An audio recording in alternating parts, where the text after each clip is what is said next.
Hello guys, over the last few days we've been testing out this KD Summit RC car which was sent to us by GearBest.com, and there's been a few of us testing it, ranging from 25 to 57 years old, and the consensus is that the value for money in this car is unbelievable.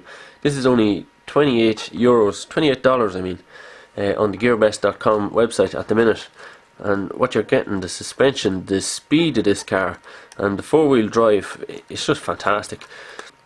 You might be able to see on the camera there's lots of scrapes and scratches on the bottom of the model here, because we've been jumping over lots of gravel and landing down, and it's been landing hard because we've been going pretty hard, and this is a very fast car. So we've given it quite a rough test, and it's holding up really well. We did have this little camera on the back of the model here, but the car was bouncing around so much that the image from this is pretty rubbish.